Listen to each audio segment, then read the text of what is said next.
In this scenario, we have Anishka, who has a cart on an inclined plane or a ramp. So we've got our ramp like so. And she puts it at the bottom. So our cart is here at the bottom. So we would have at time 0, and if it reaches the top, that would be t, and there would be a delta t involved. The starting position would be down here, y0, and if it made it to the top, that would be y, and we would be concerned with the delta y. Similarly, we'd have a starting velocity, which would be near the bottom, and if it made it to the top, there would be a v, and we might have an average velocity and a change in velocity, like so. So she puts the cart at the bottom of a 2.16 meter ramp. Well, that means the change in position is 2.16 meters if it made it all the way. And the y0 would be 0, and the y at the end would be 2.16 meters.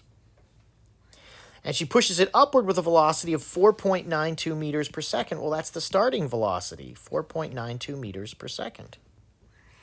And it reaches the top and flies off the ramp in 0.248 seconds. So it makes it in 0.248 seconds. That's the total time. So the clock might have started at 0, and when it left the ramp, it would be at 0.248, which is the entire time interval.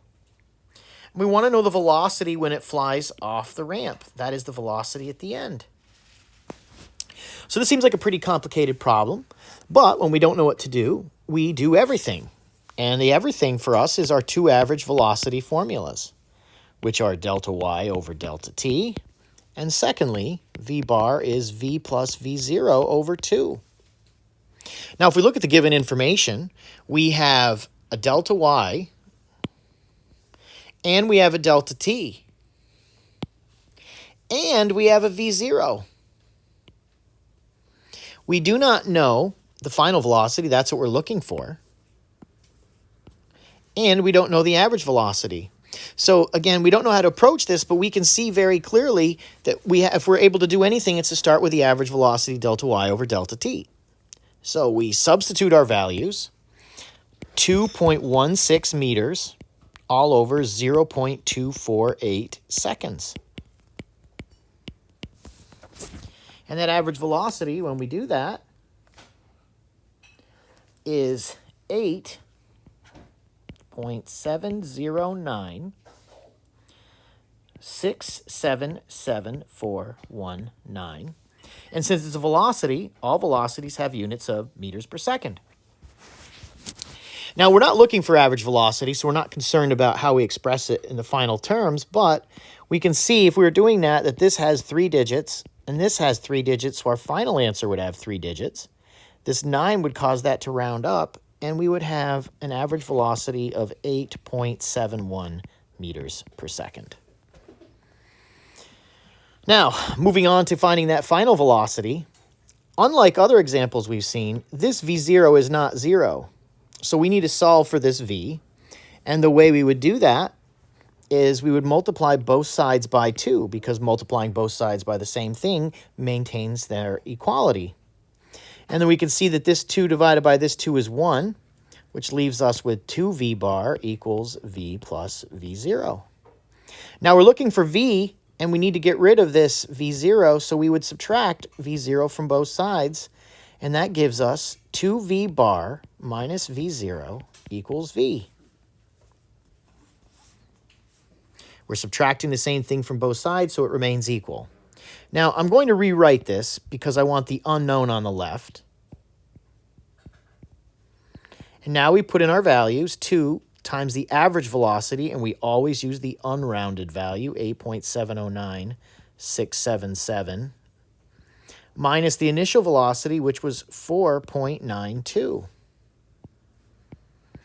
And we get a final velocity of 12.99354884. And since it's a velocity, it has units of meters per second. Now, lastly, we have this average velocity, which had 3 digits, this one, which has 3 digits, so our final answer would have 3 digits. And we can see this 9 would cause it to round up, and the velocity would be equal to 12.5 meters per second, which we could express in scientific notation as 1.25 times 10 to the 1 meters per second with 3 digits. So that is our final answer, 12.5 meters per second.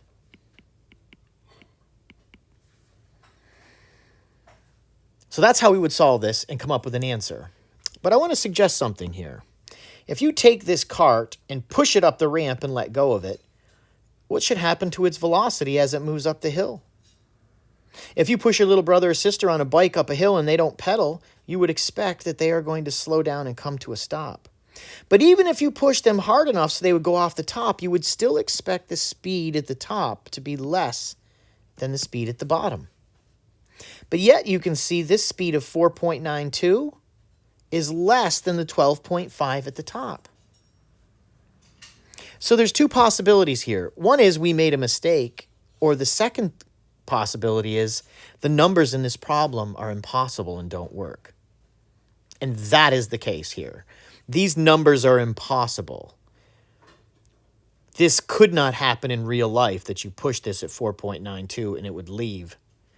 It would require, for all of this to be true, the cart would have to be traveling at 12.5 meters per second to cover this distance in that time. It would have to be traveling at 12.5 meters per second for this to be true, and that's impossible. The cart is not going to speed up unless there's some kind of motor or something like that in the car. But that's what would be required for this to be true, and this is how we would do our calculation. It doesn't make sense unless the car has some other kind of power on its own.